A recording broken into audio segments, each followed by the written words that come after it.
Hello दोस्तों, नमस्ते। मैं हूं सविता पाल। अपने यूट्यूब चैनल पे आप सभी का स्वागत करती हूं।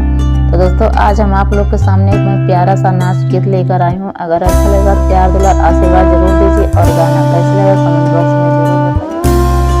आंगने में गैस जलाई दौरे लाल टेमिया हो संजीनी जाना ससुरू पिया मोर विदेशिया हो संजीनी जाना ससुरू पिया मोर विदेशिया हो लिख के लेटरवा भेजब अंतरदेशिया हो जल्दी से आई जा सजना बदलबा जबना हो जल्दी से आई जा सजना बदलबा जबनवा हो लिख के लेटरवा भेजब अंतरदेशिया हो जल्दी से आई जा सजना बदलबा जबनवा हो।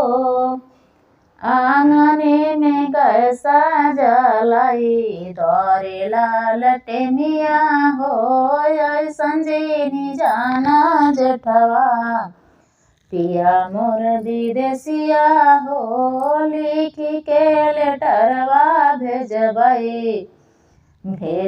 अंतरदेशिया हो जल्दी से आई जा सजना बदलबा जबनवा हो जल्दी से आई जा सजना बदलबा जबनवा हो लिख के लेटरवा भेजब अंतरदेशिया हो जल्दी से आई जा सजना बदलबा जबनवा हो।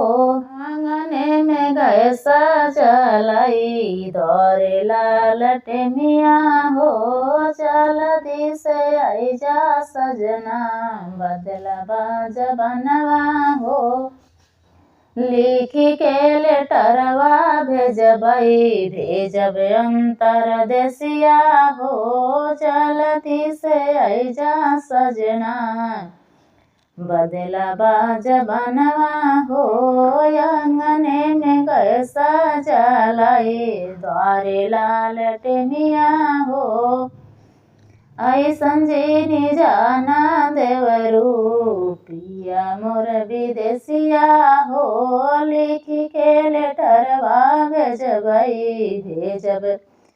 अंतरदेशिया हो जल्दी से आई जा सजना बदलबा जबनवा हो जल्दी से आई जा सजना बदलबा जबनवा हो।